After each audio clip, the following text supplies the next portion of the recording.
Iran ఓ పక్కన తను ఓడిపోయిందని తెలుసు, కాకపోతే గెలిచామని ప్రచారం చేసుకుంటోంది సోషల్ మీడియా ద్వారా, ముస్లిం అనుకూల ఛానళ్ళ ద్వారా. అదే సందర్భంలో నిజంగా అది గెలిస్తే కనుక ఇప్పటికి అమెరికా ఇజ్రాయెల్ మూసేసుకోవాలి దుకాణం, గల్ఫ్ దేశాలని పోవాలి. ఓ రకంగా చెప్పాలంటే అమెరికానే తమతో పాటు మిగతా వాళ్ళకి ఎందుకు లాసు, యుద్ధం అన్నప్పుడు ఇద్దరికీ లాసు ఉంటుంది.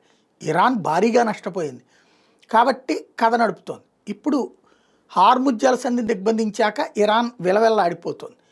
అదే సందర్భంలో హార్ముజ్ జలసంధిని దిగ్బంధించి సక్సెస్ అయ్యాననుకుంటే ఇరాన్ని దిగ్బంధించినట్టు అమెరికా పెట్టిన షరతులకు ఇప్పుడు మళ్ళీ చర్చిద్దాం, ముందుకు రమ్మంటుంది, డ్రాగ్ చెయ్యాలి. మెయిన్ యురేనియం అన్నటువంటిదే కీలకం. యురేనియం ఇవ్వకుండా యుద్ధ విరమణ జరగదు, యురేనియం ఇవ్వడానికి వీలు లేదన్నటువంటిది ఇరాన్ చెప్తున్నమాట. అది పక్కన పెట్టి చర్చిద్దామంటుంది. లెబనాన్ని పక్కన పెట్టి మిగతా చర్చలకు ఓకే అంటుంది అమెరికా. యురేనియము లెబనాన్ ఈ రెండు మస్ట్ అంటది. అది తేడా.